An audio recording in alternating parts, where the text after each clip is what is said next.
descendo ele do monte, seguiu uma grande multidão. E eis que veio um leproso e o adorou, dizendo: Senhor, se quiseres, podes tornar-me limpo. E Jesus, estendendo a mão, tocou, dizendo: Quero, ser limpo. E logo ficou purificado da lepra.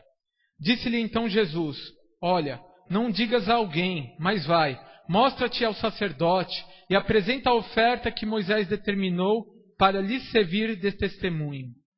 E entrando Jesus em Cafarnaum, chegou junto dele um centurião, rogando-lhe, e dizendo: Senhor, o meu criado jaz em casa paralítico e violentamente atormentado. E Jesus lhe disse: Eu irei e lhe darei saúde. E o centurião respondendo disse: Senhor, não sou digno de que entres debaixo do meu telhado, mas dize somente uma palavra, e o meu criado sarará. Pois também eu sou homem sob autoridade, e tenho soldados a minhas ordens, e digo a este: vai, e ele vai, e a outro: vem, e ele vem, e ao meu criado: faze isto, e ele o faz.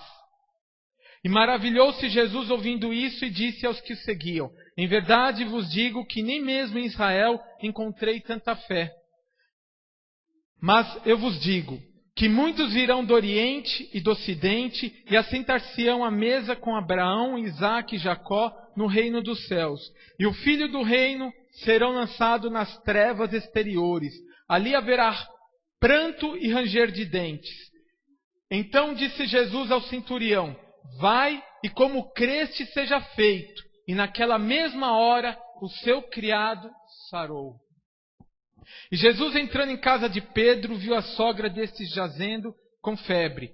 E tocou-lhe na mão, e a febre a deixou.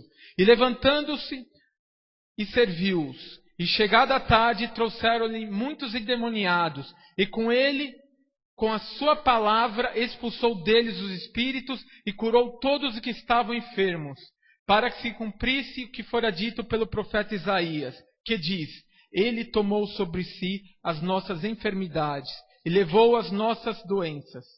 E Jesus, vendo em torno de si uma grande multidão, ordenou que passassem para a banda de além. E aproximando-se dele um escriba, disse-lhe: Mestre, aonde quer que fores, eu te seguirei. E disse-lhe Jesus: As raposas têm covis, e as aves dos céus têm ninhos, mas o Filho do Homem não tem onde reclinar a cabeça. E outro de seus discípulos lhe disse: Senhor, permita-me que primeiramente vá sepultar meu pai. E Jesus, porém, disse-lhe: Segue-me, e deixe os mortos sepultar os seus mortos. E entrando ele no barco, seus discípulos seguiram, e eis que no mar se levantou uma tempestade, tão grande que o barco era coberto pelas ondas.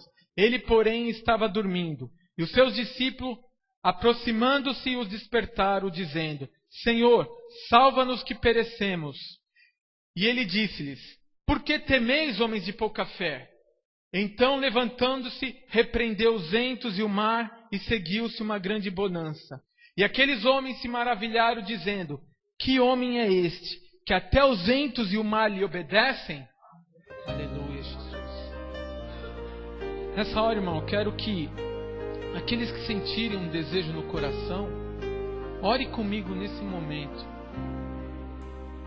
Pai amado, Deus Santo, nessa hora, Jesus, abra os nossos sentidos espirituais, o nosso ouvido, a nossa mente, o nosso coração, Pai, para entender a Sua palavra, Pai.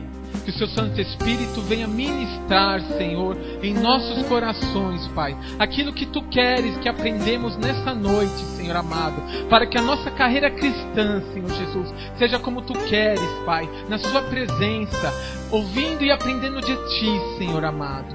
Ah, Senhor, eu Te louvo por cada vida aqui presente. Irmãos, o tema que o Senhor colocou no meu coração nessa noite, nessa palavra, trata acerca da simplicidade do Evangelho. Vivemos num mundo conturbado, onde há muitas igrejas pregando, muitas ideologias, cada uma fala de algo acerca do Evangelho, Mas quando nós meditamos no Evangelho de Cristo, como nós acabamos de fazer, nós vemos que é um Evangelho simples. E essa simplicidade gera poder. Poder para libertar, para curar, para transformar. Que nessa noite o Espírito Santo venha nos fazer nos entender que essa simplicidade é o que Deus espera de nós.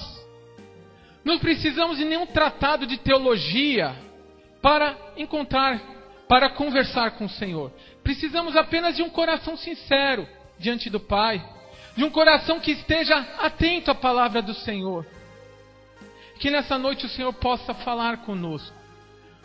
O versículo-chave que eu quero trazer para os irmãos essa noite se encontra no versículo 8, no Mateus 8, 11 e 12. Que fala acerca do reino de Deus. Mas eu vos digo que muitos virão do ocidente e do ocidente e assentar-se-ão à mesa com Abraão, Isaque e Jacó no reino dos céus. Esses virem do oriente e do ocidente, o Senhor está falando acerca de nós. De mim e de vocês. Que aceitamos a Ele. E que se permanecemos na presença dEle, adentraremos o reino dos céus. E assentaremos com Abraão, Isaque e Jacó. Somos nós. Mas ele diz também que os filhos do reino serão lançados nas trevas exteriores. E ali verá pranto e ranger de dente. Aqui o Senhor está falando daqueles judeus que não o aceitaram. Eles eram filhos dos reinos. Eles eram filhos de Deus no Antigo Testamento. Israel é a nação do Senhor. Mas eles não aceitaram. Porque a mente dele, o coração e os olhos estavam obscurecidos pela religiosidade. E aqui é um alerta para a igreja nessa noite. Quiçá nós não entramos nesse versículo. Que a nossa mente possa não estar obscurecida pela religiosidade. Mas antes nós possamos estar abertos para receber do Senhor. Quando nós meditamos nesses 27 versículos aqui, Mateus narra como a simplicidade e a naturalidade que o Senhor tratava cada vida que se achegava até Ele. Se os irmãos se aperceberem aqui, o Senhor ia tratando com cada um de forma peculiar. Ele ia encontrando cada um e tratando. O Senhor ia vendo a dificuldade de cada um. Ia mudando. E de forma impressionante o Senhor ia mudando a história dessas pessoas. O leproso, ao centurião de Cafarnaum, a sogra de Pedro, aos discípulos que entraram com ele no barco. O Senhor ia tratando individualmente com cada um. E assim é como o Senhor faz conosco. Deus vai tratando individualmente, particularmente com cada um.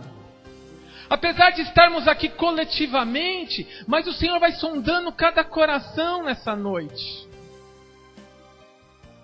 Cada coração Deus vai sondando e vai vindo que cada um. E o interessante aqui, irmãos, é que essas pessoas não precisavam falar muito. O Senhor ia direto ao coração delas e sabia as suas necessidades. O Senhor viu o clamor que saía de dentro de cada coração. E a uns Ele deliberava a curas. A outros o milagre. A outros a libertação. A outros o ensino. Através da manifestação do seu poder. É assim que Deus trata com a igreja nos nossos dias também. Deus olha para cada um. Cada necessidade Deus vai deliberando. É assim que Deus faz. O texto que nos lemos aqui, ele versa sobre diversos temas. Vejam só, no versículo 12 o Senhor fala sobre adoração. O leproso adorou ao Senhor. No versículo 6 e 16, o Senhor fala sobre intercessão. No versículo 5, o centurião de Cafarnaum, ele intercede em favor de quem? Daquele servo que estava na casa dele, jazendo. No versículo 16, a intercessão aqui em favor dos que estavam muitos endemoniados. As pessoas iam até Jesus levando essas pessoas para que o Senhor pudesse manifestar a cura, a libertação. O que mais o Senhor fala aqui? O Senhor fala sobre o clamor no verso 25. E os discípulos, aproximando, despertaram, o Senhor fala: salva-nos que nos perecemos. Fala sobre clamor. O que mais fala? Fala sobre fé, versículo 10. Quando o Senhor ficou maravilhado ao ver a fé daquele centurião. O Senhor fala que em Israel, Ele não viu ninguém que manifestasse aquele tipo de fé. No versículo 26... o Senhor fala de forma negativa a respeito também de fé, mas acerca dos discípulos, que eles estavam apavorados enquanto o mar os jogava de um lado ao outro. Mas o Senhor fala de fé também. O que mais fala o texto? O texto, ele fala sobre cura. No versículo 3 ele fala que Jesus curou o leproso. No versículo 13, o Senhor curou aquele servo que estava na casa do centurião. No versículo 14, o Senhor fala sobre a cura da sogra de Pedro. No versículo 16, o Senhor fala sobre a cura, que o Senhor curou todos aqueles que chegaram diante dele. No versículo 16 ainda fala sobre libertação. O Senhor não só curou, mas o Senhor libertou. No versículo 26, o Senhor fala de milagre. O Senhor fala que Deus... Ele repreendeu os ventos e o mar, o poder de Deus. Ele causou um milagre ali. Nos versículos 20 e 22, o Senhor fala sobre como devemos seguir a Jesus. Ele fala de discipulado. E no versículo 1 e versículo 18, o Senhor fala o quê? Sobre multidão. Que uma grande multidão seguia o Senhor. E o que essa multidão queria do Pai? Ele queria cura, libertação, queria ensino. Tudo isso aqui o Senhor fez nesses 27 versículos. Tudo isso. Quando chegares em casa, leia novamente o texto. E o que o Senhor falará para ti nessa noite? O que Ele fará? Será que Ele fará cura, milagre, libertação? O interessante aqui, irmãos, que há algo que cabe ao homem e outras cabem a Deus. A adoração cabe ao homem. Quem pode prestar adoração a Deus é o homem. A intercessão cabe ao homem. O clamor cabe ao homem. Agora, cura, libertação, milagre, cabe ao Senhor. Se adorares a Deus, se clamares a Deus,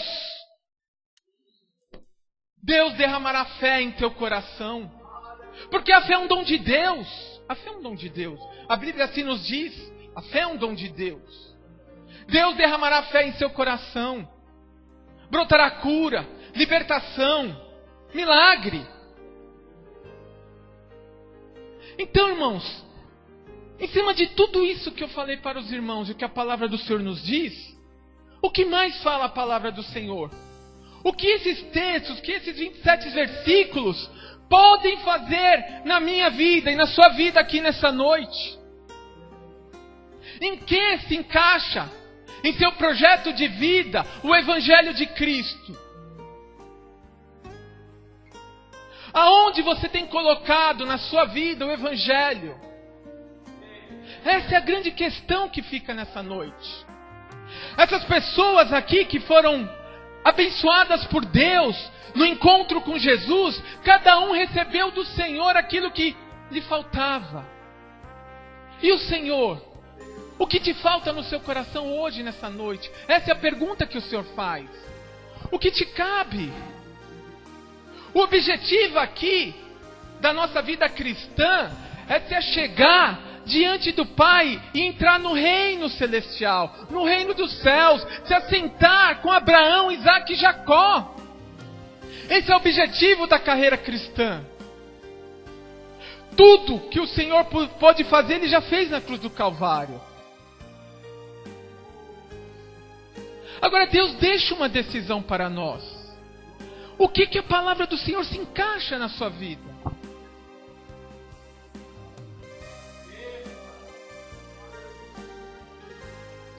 O que isso pode impactar? Porque isso é mais algo que depende do homem do que do Senhor. Como eu disse anteriormente, a adoração, a intercessão, o clamor cabe ao homem. O resto Deus faz. O resto Deus faz. O que Deus pede de nós apenas é que nós o seguimos, que nós clamemos a Ele, que nós o adoremos, que intercedemos pelos nossos irmãos, porque isso é o manifestar da igreja. É orar para os que estão caídos. O resto Deus faz, Deus está fazendo.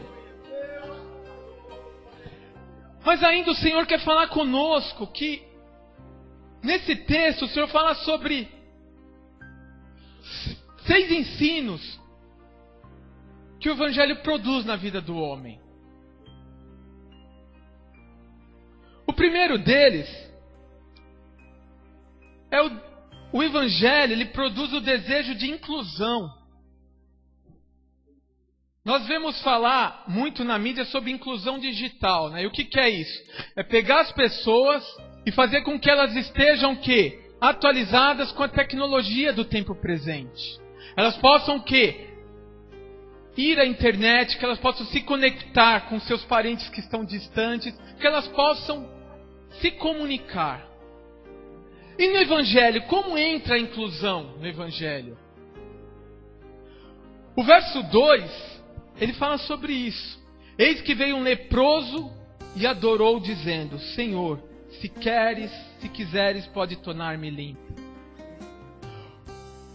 Quando nós estudamos a lei do Senhor, a lei de Moisés, ele fala que o leproso, lá em Levíticos 13, 45, 46, ele deveria andar com as suas vestes rasgadas, com a cabeça descobertas e clamando: imundo, imundo.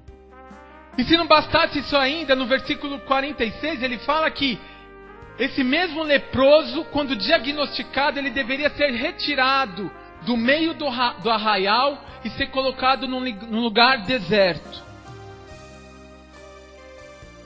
Ou seja, além dele não poder, dele sofrer aquela enfermidade, ele deveria ficar isolado das pessoas. E por que isso? Porque a lepra era contagiosa. E isso fazeria que eles não se contagiassem com a lepra. E havia algo mais além disso daí, que a lepra, ela tinha como estigma ser o pecado. Imagine só a situação desse leproso. Tente imaginar uma pessoa que está afastada da sua família, estigmatizada pelo pecado. Todos olhavam para ele e não viam nada, sentiam desdém, nojo daquela pessoa. Mas diz aqui o versículo 2 que em Cristo, ele veio, adorou a Cristo. Em Cristo ele encontrou abrigo. Em Cristo ele encontrou refúgio. E o interessante, irmão, se nós imaginarmos a cena, uma multidão apertando Jesus, querendo ouvir de Jesus. Lá vem um leproso e se encontra, se dobra, ajoelha e adora o Pai. Ele adora o Pai. Ele adorou ao Senhor. E ele diz: Senhor, se quiseres, pode tornar-me limpo.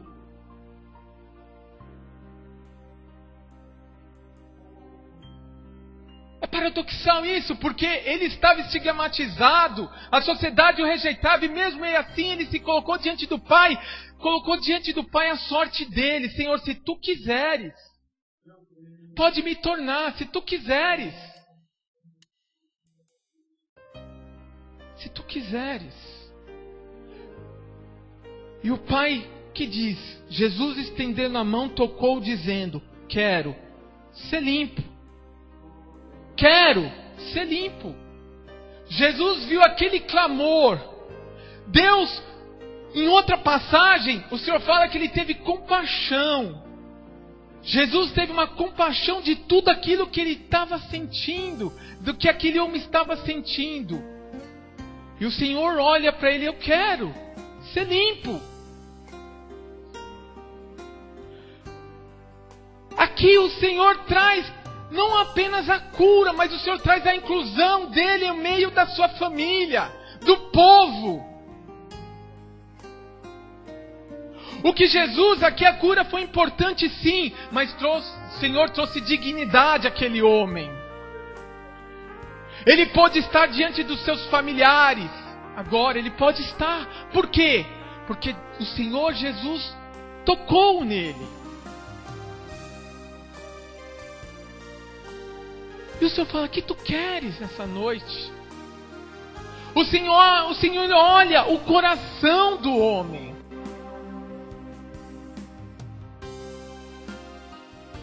O Senhor não fez nenhum tratado teológico aqui. O Senhor não quis saber o porquê daquela lepra. O Senhor apenas disse: olha, ser limpo. O Senhor tocou e disse: ser limpo. E a partir daquele momento, aquele homem foi limpo. E ali o Senhor retrouxe a ele a dignidade de poder agora estar diante dos seus. O interessante aqui, irmãos, que o Senhor disse: olha, não diga nada a alguém, somente vai e presta e mostra-te ao sacerdote, apresenta a oferta que Moisés disse que era apresentar. Em Marcos 1, 40 a 45, ele detalha mais e diz que esse leproso, ele desobedeceu ao pai. Ele diz que ele foi à cidade e começou a anunciar o que Deus havia feito na vida dele. Porque é assim, quando o Senhor transforma a nossa vida, quando o Senhor nos traz dignidade, traz a salvação, traz alegria ao nosso coração. E o nosso desejo o que é? Proclamar aos outros. É isso que Deus faz. É trazer alegria, salvação. E isso o Senhor fez aqui. E o que eu aprendo com isso? Que o adorador, ele busca em primeiro lugar o querer de Deus. Esse homem aqui, ele se ajoelhou, prostou-se diante do Pai e falou: Senhor, se tu quiseres. E nós? Será que temos colocado a isso diante do Senhor? Ou a nossa vontade vem em primeiro lugar? Então eu aprendo aqui que o Evangelho, ele traz a inclusão do ser humano, em primeiro lugar, ao reino dos céus.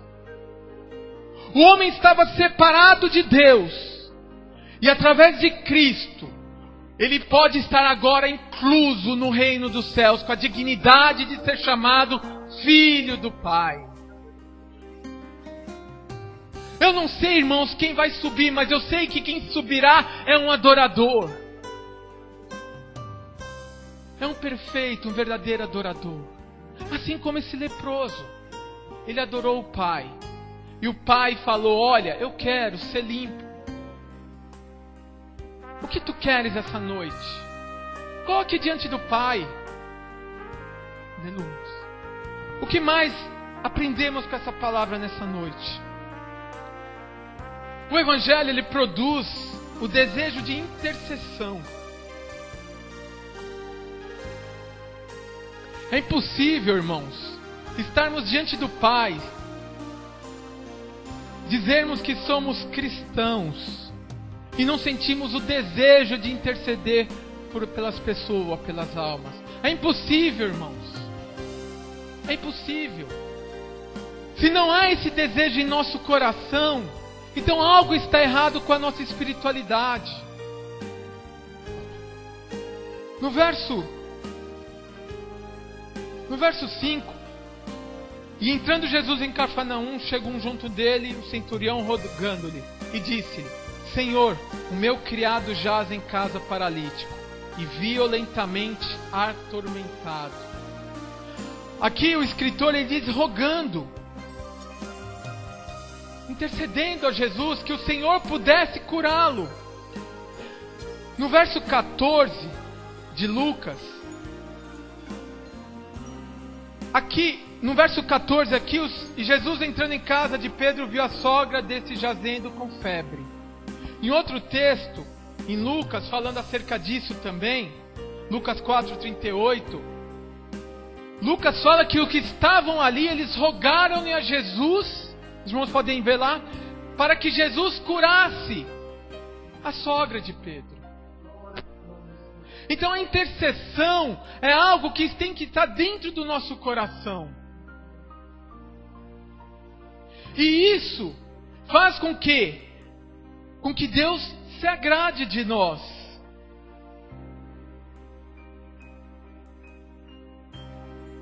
Se eu digo, João falando isso lá na epístola dele, se eu digo que amo a Deus que eu não vejo e maltrato o meu irmão que eu não vejo, se eu digo que amo a Deus que eu não vejo e maltrato o irmão que eu vejo, eu sou mentiroso, o amor do Pai não está em mim. E a intercessão é o ministério, irmãos, que nós devemos pedir ao Pai. Porque esse ministério, ele move o coração de Deus em favor do próximo. Quando nós estamos orando em favor dos nossos irmãos, Deus entra com favor em nossa vida. Sabe por quê? Porque o nosso desejo não é mais em favor apenas de nós mesmos. O nosso ego, ele é destruído. O grande problema do ser humano é o ego dele. Esse é o grande problema do ser humano. Ele busca sempre satisfazer a sua vontade, a sua carne, os seus desejos.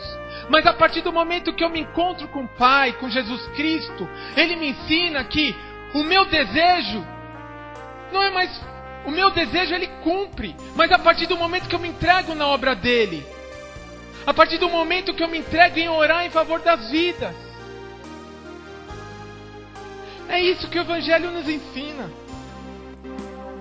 É interceder, é buscar o Senhor em favor das almas.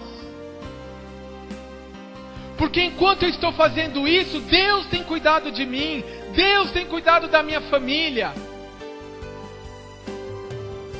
Experimente esse mistério da palavra de Deus. Comece a interceder pelas pessoas, e você verá que a sua vida vai ser transformada. Por quê? Porque é isso que Deus faz. É intercessão. O que mais o Senhor fala aqui? O Senhor fala que, além da intercessão,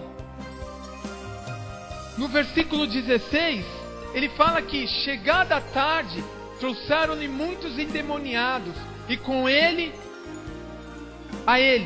e com a sua palavra expulsou deles os espíritos, e curou todos os que estavam enfermos. O Evangelho diz aqui também que um dever do cristão é levar as pessoas a Cristo. Aqui todos eram levados até Cristo. E somente através dessas pessoas é que as demais puderam ser abençoadas. Se você não levar o seu vizinho a Cristo, se você não levar o seu familiar a Cristo, não tem como eles serem abençoados. Não tem como Deus transformar a vida deles. A única forma de fazermos o Evangelho do Senhor sentido na vida das pessoas é levá-las até a Cristo. E através desse levar, o Senhor vai transformando, o Senhor vai libertando. Foi isso que eles fizeram aqui. É isso que o Evangelho produz, é isso que o Evangelho nos ensina. E será que isso não faz sentido na sua vida, no seu projeto?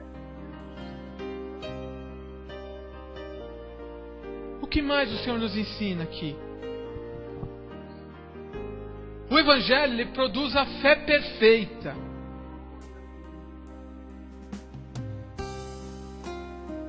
A fé perfeita aqui, ela está aqui, versículo 10. E maravilhou-se Jesus ouvindo isso e disse ao que seguiam: em verdade vos digo que nem mesmo em Israel encontrei tanta fé.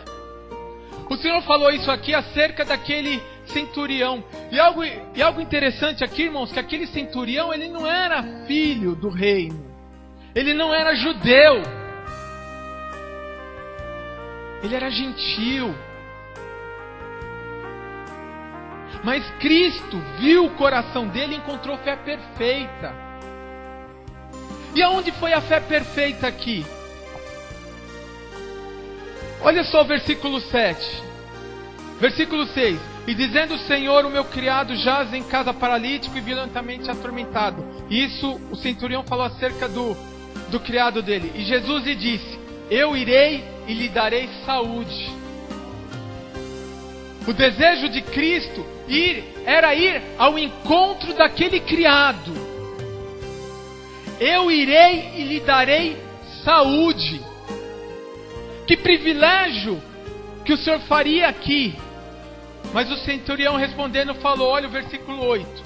E o centurião respondendo disse: Senhor, não sou digno que entre debaixo de meu telhado, mas dize somente uma palavra, e o meu criado sarará.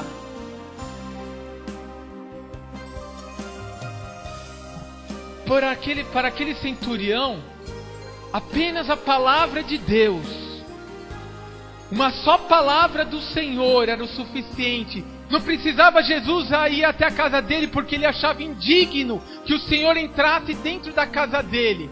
Mas que uma só palavra que o Senhor mandasse, aquele criado seria curado. Interessante, meditando na palavra, olha só o que ele fala. Pois também eu sou homem sob autoridade, e tenho soldados à minha ordem, e digo este, vai, e ele vai, e a outro vem, e ele vem, e ao meu criado faze isso, e ele faz. Aqui o centurião, ele está dizendo, ele está adorando a Deus e falando que o Senhor é Senhor dos céus e da terra. Ele diz, olha, eu tenho autoridade, e digo para o meu criado, faz isso, ele faz aquilo, e ele faz. E aqui ele tem a revelação de Deus, que Jesus é Senhor. Não precisava Jesus ir até lá. Apenas com a palavra de Jesus, ele seria curado. E foi o que aconteceu aqui, no versículo 13. Então Jesus disse ao centurião, vai, e como creste, seja feito. E naquela mesma hora, o seu criado sarou. Naquela mesma hora. É a fé perfeita. É acreditar na palavra do Senhor. A palavra diz que Ele fará, Ele fará. Paulo fala que a fé vem pelo ouvir a palavra. A fé vem pelo ouvir. Mas Tiago fala, não sereis apenas ouvinte da palavra, mas praticante. Porque quem é ouvinte da palavra e não pratica, que benefício tem isso? A fé perfeita é ouvir e praticar. Ouvir e praticar. O que eu aprendo com tudo isso, irmãos? É que o Senhor se agrada quando a nossa confiança é depositada em Sua palavra. O Senhor se agrada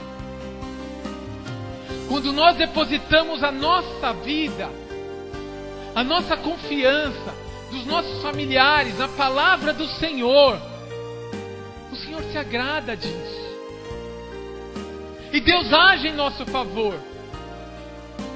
O Senhor age. Como agiu esse centurião, ele age. O profeta Naum, lá em Naum 1:7, ele diz o seguinte: o Senhor é bom. O Senhor é bom, irmãos?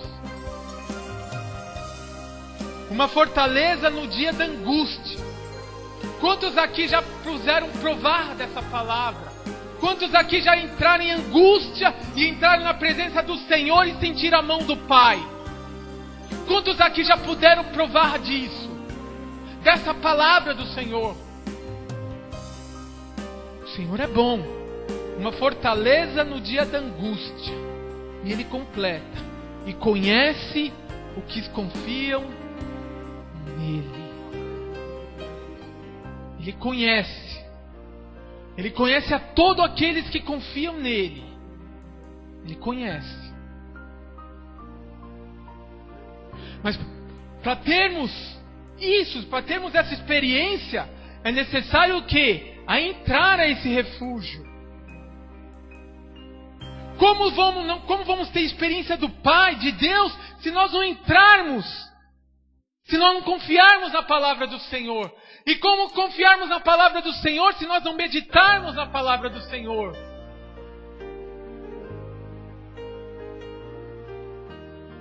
Só aprenderemos a confiar no Senhor e ter os benefícios do Senhor a partir do momento que nós meditarmos na palavra do Senhor. E aí a fé, Deus derramará fé aos nossos corações. E aí sim manifestaremos a fé perfeita.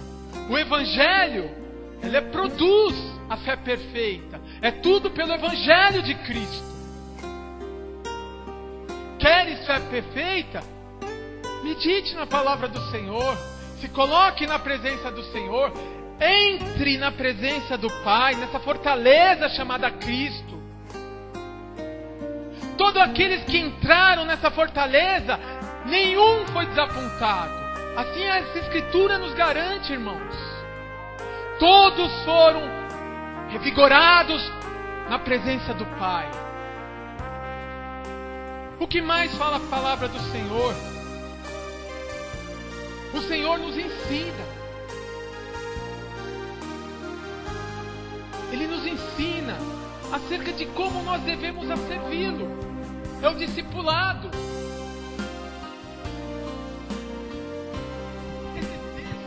Esse texto aqui eu quero ler, Lucas 9, que ele fala sobre esse mesmo Lucas 9, 57, que ele fala sobre esse mesmo assunto, só que ele detalha mais. O evangelista Lucas, ele detalha mais acerca de como nós devemos servir a Deus.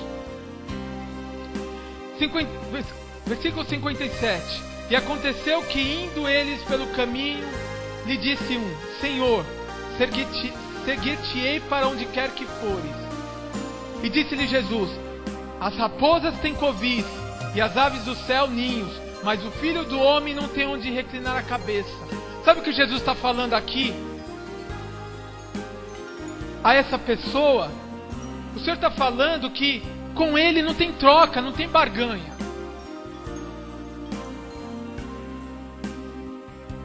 Não tem.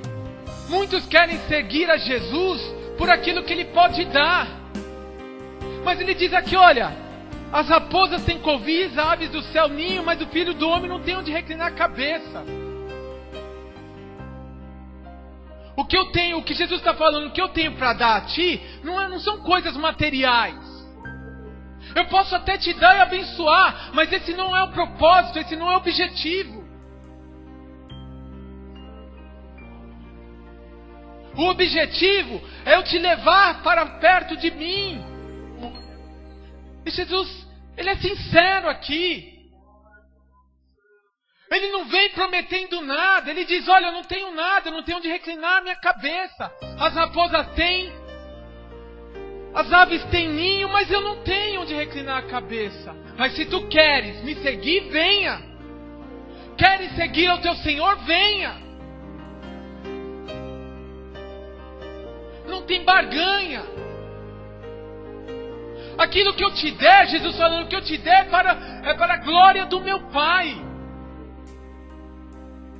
Não há barganha no reino de Deus. Não há.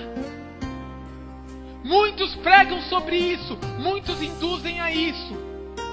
Muitos são induzidos a seguirem esse Jesus de barganha. Mas com Cristo, pelo Evangelho simples, isso não existe.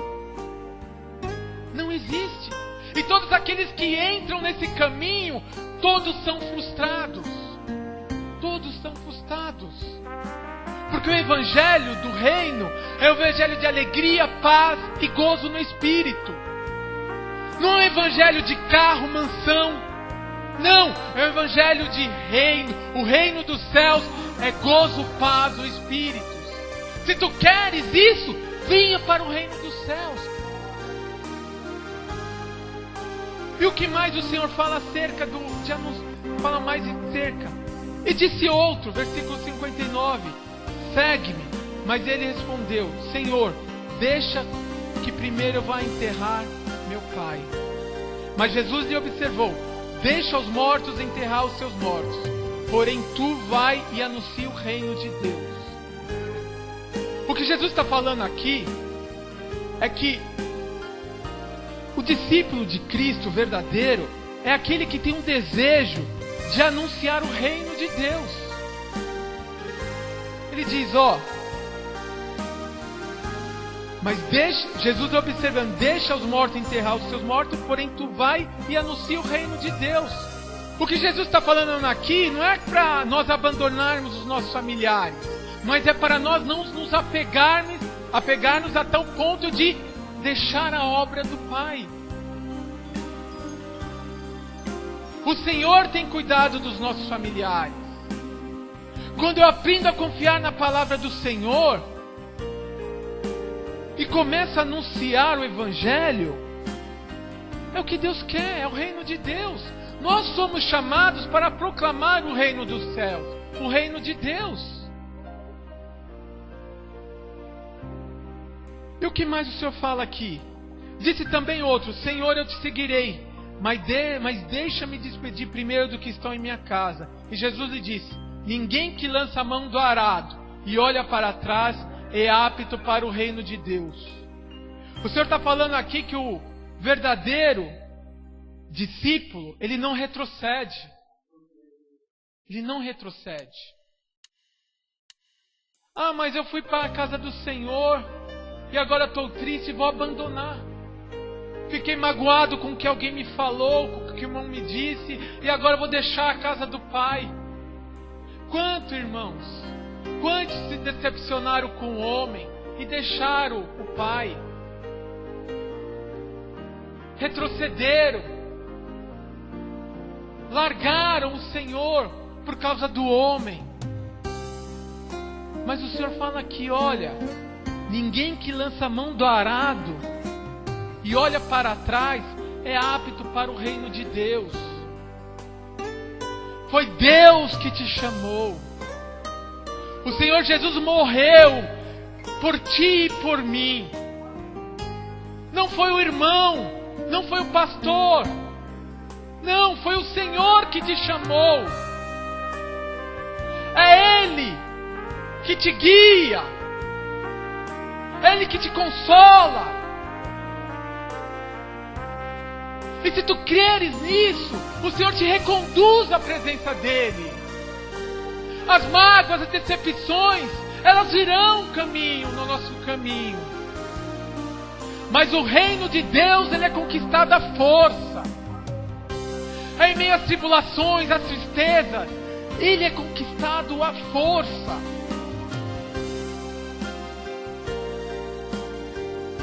E o que eu aprendo com tudo isso aqui é que o verdadeiro discípulo de Cristo o servem pelo que Ele é,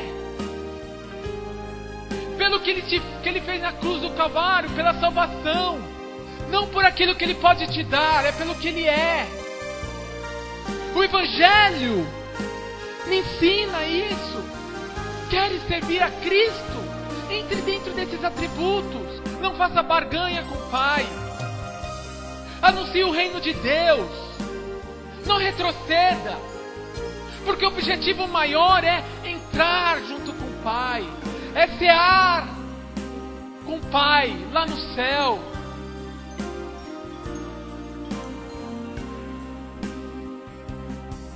O que mais o Senhor nos ensina?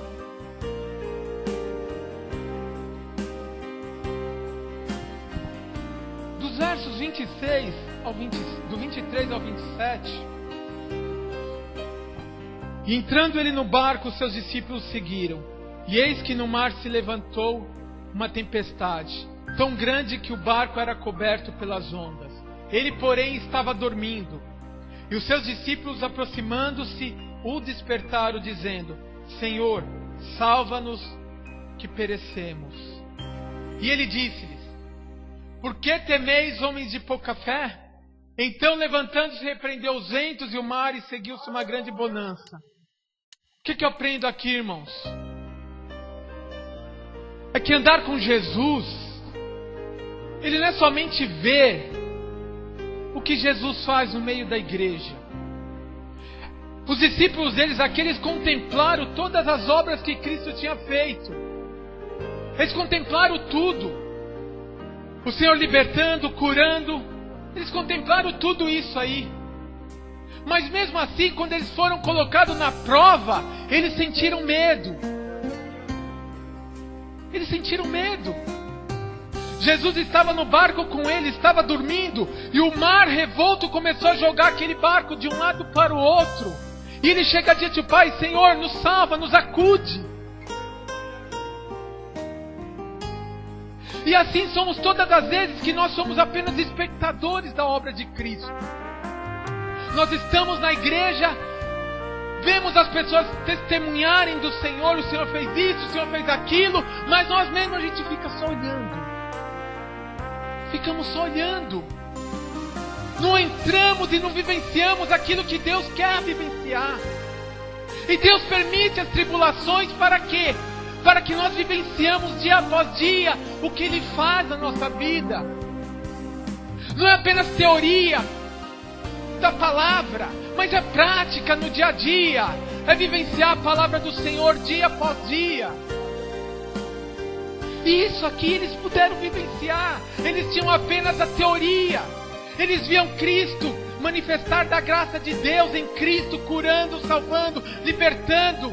Mas eles ainda não tinham tido uma experiência com o Pai. E a experiência com o Pai foi aqui.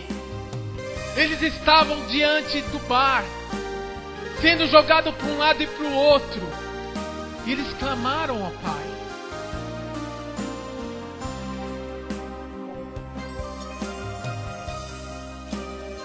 Andar com Jesus não é somente viver, só apenas ver, mas é vivenciar as maravilhas dele na nossa vida. Não é apenas contar da bênção do irmão, da cura do irmão, mas é falar das nossas bênçãos, das nossas curas que o Senhor faz nas nossas vidas.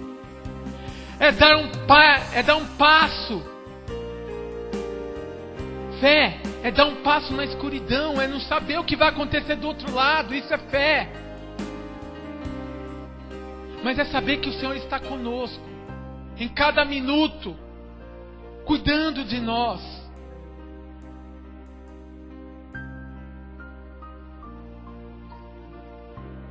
É vivenciar dia após dia as maravilhas do Pai na nossa vida. E o Evangelho ensina isso. O Evangelho ensina isso. Concluindo, irmãos, nós só poderemos adentrar o reino dos céus. Mas eu vos digo que muitos virão do Oriente e do Ocidente e assentar-se-ão à mesa com Abraão, Isaque e Jacó no reino dos céus. Entrar nesse reino aqui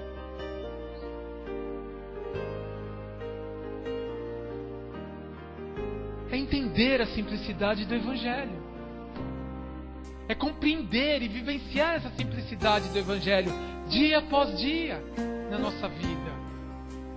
E aí, Deus vai fazendo o resto, irmãos. Aí a igreja, ela vai incluir, ela não vai excluir. Porque a igreja somos nós. Todos serão inclusos no reino de Deus. Intercederemos. E brotará a fé perfeita, brotará a cura, a libertação. Mas só conseguiríamos entender a partir do momento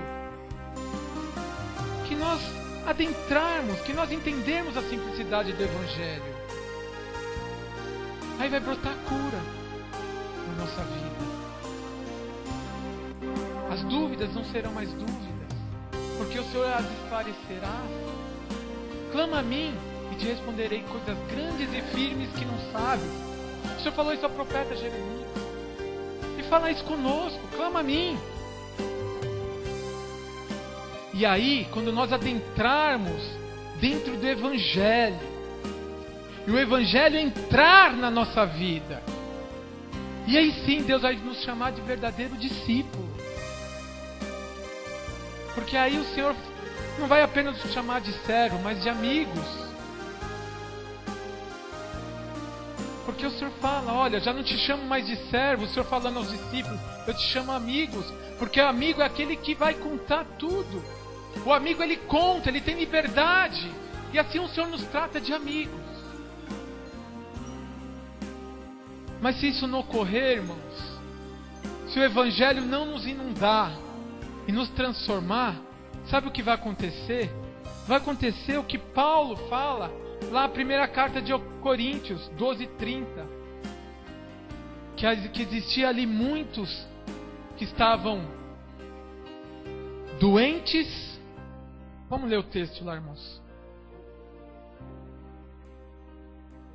Olha só o que Paulo fala aqui, olha. Por causa disto há entre vós muito fracos e doentes e muitos que dormem. Fracos, doentes e muitos que dormem. Sabe por quê, irmãos? Porque eles não entendiam a simplicidade do Evangelho. Não entendiam. Estavam na igreja, mas se reuniam para discutir. Eles não se reuniam ali para congregar, para cultuar a Deus. Mas quando nós entendemos a simplicidade do Evangelho, cada vez que nós nos reunimos aqui, é uma festa. Uma festa de celebração ao Pai, por tudo aquilo que Deus tem feito em nossas vidas. Por causa disso, há entre vós muitos fracos e doentes, muitos que dormem. Que o Senhor possa transformar essa palavra aqui em nossas vidas. Que antes o Senhor possa nos ver como amigos dele, como alguém sincero, adorador, que quer entrar no céu. Que Deus abençoe a vida dos irmãos. Que o Senhor possa falar ainda mais com os irmãos essa noite, durante a semana. Que o Espírito Santo incomode os irmãos a vivenciarem essa simplicidade do Evangelho. Amém? Que Deus abençoe os irmãos.